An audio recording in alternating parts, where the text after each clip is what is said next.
Welcome to the video. My name is Rainer James, and in this video, we are going to talk about Johannes Brahms' Hungarian Dance Number 5.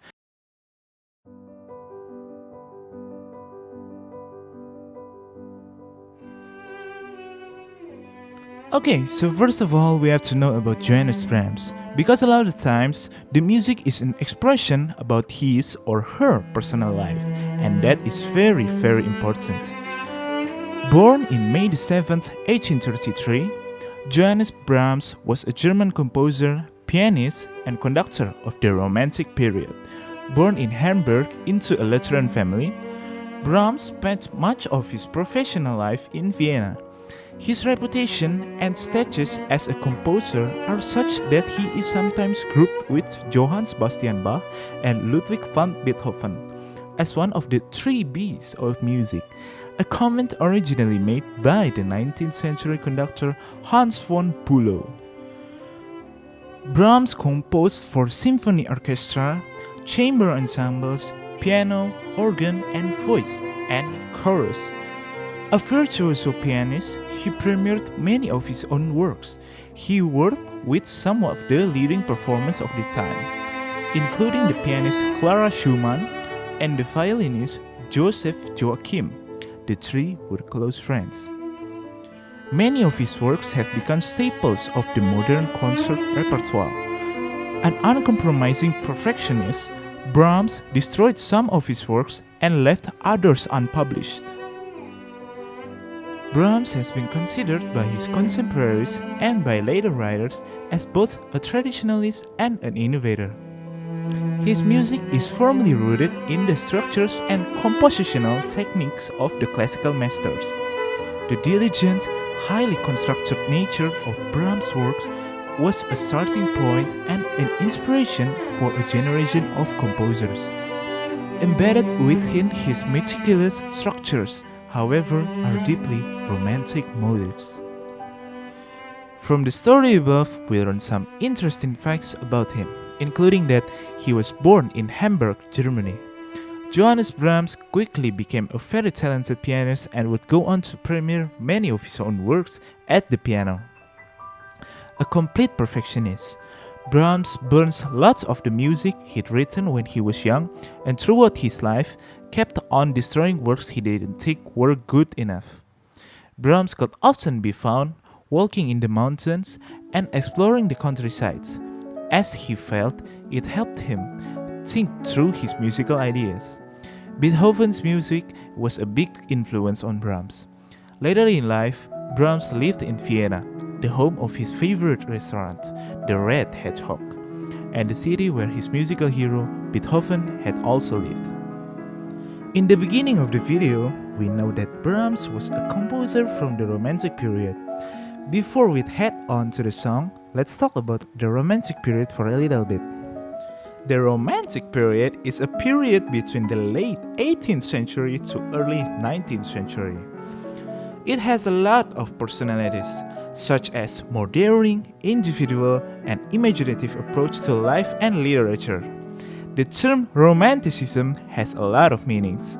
The word derived from the medieval romance. It is not bound by rules and limits, express insatiable longing and the richness of nature. Romanticism is characterized by the 5 I's: imagination, intuition, idealism, inspiration, and individuality. So now we have talked about who's Johannes Brahms and what is the Romantic period. So now we are going to talk about Hungarian Dance Number 5.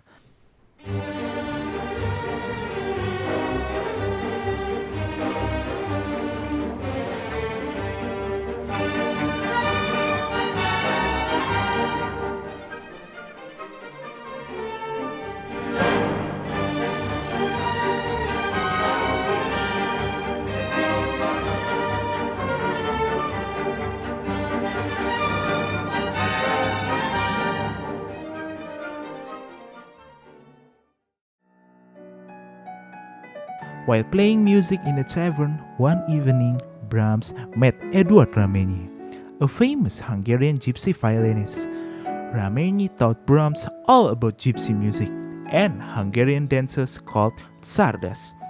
Brahms was enthralled and used the rhythm and melodies of this music as his inspiration for his 21 Hungarian dances, which he originally wrote for the piano. He loved performing them for his friends and would later orchestrate 3 of the dances himself, with other composers arranging the remaining pieces. The Hungarian dance number 5 transforms the intimate drama of the gypsy band into a big orchestral party, with wild string melodies and brassy foot-stomping rhythms. The piece itself is in the key of G minor, and its tempo is allegro, but sometimes in the song it changes to a slower tempo, but later on it comes back to the allegro tempo.